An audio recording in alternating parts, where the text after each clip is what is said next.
Hey, good afternoon, New World News. Welcome in to the channel. And now it is being reported that the 4th of July parade shooter in Highland Park, Illinois, near Chicago, north of Chicago, actually had all of his knives and swords taken away by his family, and that there were plenty of red flags, and that when he went, he had police interaction, and one of those was a suicide interaction that he had, I guess, threatened suicide, I don't know, and threatened to kill his family. And that when he went to purchase weapons, he was above 18, but not 21. And the law in Chicago is that you have to be 21, the FOID card, that's your being able to buy a firearm card. And then he bought 5 firearms with his father sponsoring him, somebody over the age of 21, which was actually his father, who was one of the victims that called when he threatened to kill his family with knives and swords. His father was a part of that. And then just a year later sponsored him to buy 5 weapons. There were so many red flags, so many missed signs. And in fact, they're saying that the police interactions that had happened a year and a half before should have showed up in the system. Even with his dad sponsoring him, it should have popped up, and they should have denied his father the sale on behalf of his son. Now, they couldn't deny the father as long as the father had no history, but they could have denied the sale because his son was making the purchase and he was simply the sponsor. So, and a lot of stuff, even with tough gun laws that Illinois has, this was able to happen. So it's kind of a thing, all the people yelling and calling for stricter gun laws, that even with those laws, this stuff happens and it slips through. They're not really that effective. Anyways, let me take you and show you the reported story on this, and you guys can let me know in the comment section what you think about this and what happened with his dad sponsoring him to buy the weapons that he later used to commit a mass shooting. All right, here's the story on this little creep and how he got away with it, how the Illinois red flag gun laws fell through the cracks. So many questions being raised. Are there possible cracks that he could have fallen through? And the answer is yes.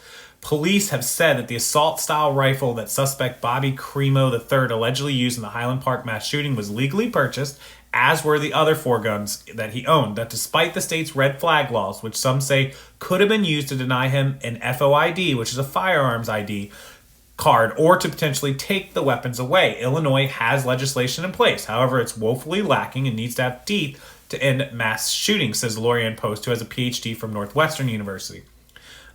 Most shooters put out plenty of warning signs. He did. He attempted suicide in April of 2019. Then 5 months later, police responded when he threatened to kill people in his home, leading them to temporarily confiscate 16 knives and other weapons. He also put out allegedly threatening social media messages. So when they took those knives, they should have put a thing on his record that says this guy can't be buying no weapons.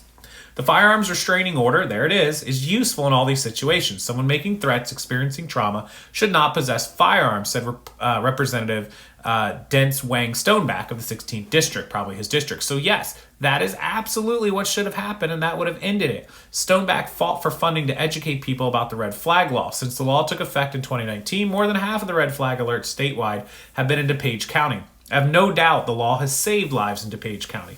Illinois Senator Dick Durbin toured the UCAN facility on the west side of the city, which is designed to prevent violence. He said the red flag laws work, but ultimately it comes down to those closest to the potential gunman. Parents have a responsibility when it comes to firearms, particularly assault weapons, for God's sakes. There's got to be culpability in this situation. A lawyer for Bobby Crimo's parents admits his father signed a consent form allowing his son to get the FOID card, and that he had nothing to do with alerting authorities about concerns through the red flag law. In other words, your son threatened to kill you, threatened suicide, put out crazy messages, and you went and signed a gun card for him to buy guns.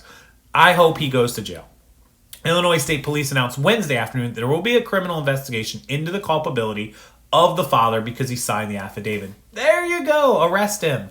Crimo's father also claimed the weapons in the house belonged to him following the 2019 incident, so not all the weapons were taken from the house. He coddled this little kid. He coddled him.